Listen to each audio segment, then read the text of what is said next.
તપાસ તેજ થઈ છે। સીઆઈડી ક્રાઇમની ટીમ પ્રાંતિજ પહોંચી છે।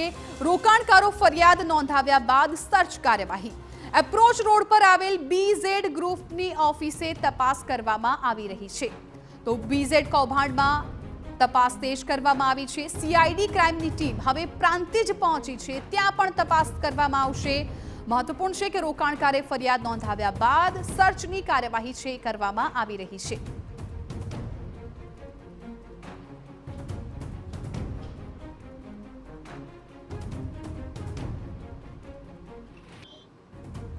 પ્રાંતિજના એક ફરિયાદી રોકાણકાર હતા। તેઓએ ફરિયાદ નોંધાવી હતી કે પોતે છેતરપિંડીનો અહેસાસ થયો છે અને છેતરાયા હોય તેના કારણે સ્થાનિક પોલીસ સ્ટેશને પહોંચ્યા હતા અને ત્યારબાદ સીઆઈડી ક્રાઇમમાં ફરિયાદ નોંધાવી હતી। તે બાદ જે સીઆઈડી ક્રાઇમની ટીમ જે છે તે બીઝેડની જે પ્રાંતિજ ખાતે આવેલી ઓફિસ છે તે ઓફિસ ખાતે પહોંચી છે અને સર્ચ કરવા માટે ઓફિસના તાળા તોડવા માટેની પ્રક્રિયા હાથ ધરી છે। તાળું તોડ્યા બાદ ઓફિસની અંદર રહેલા મુખ્ય દસ્તાવેજો સહિતની તમામ જે ચીજ વસ્તુઓ સંદિગ્ધ હોય કે તેમના મહત્વપૂર્ણ દસ્તાવેજો તે તમામ દસ્તાવેજો મેળવવાની કાર્યવાહી જે છે તે સીઆઈડી ક્રાઇમે હાથ ધરી છે। એટલે કે જે પ્રકારે રોકાણકારી ફરિયાદ નોંધાવી હતી તેને લઈને હવે તપાસની કાર્યવાહી જે છે તે તેજ બનાવી દીધી છે અને તેના કારણે એજન્ટોમાં પણ એક પ્રકારનો ફફડાટ વ્યાપી રહ્યો છે। અવનીશ ગોસ્વામી, TV9 પ્રાંતિજ।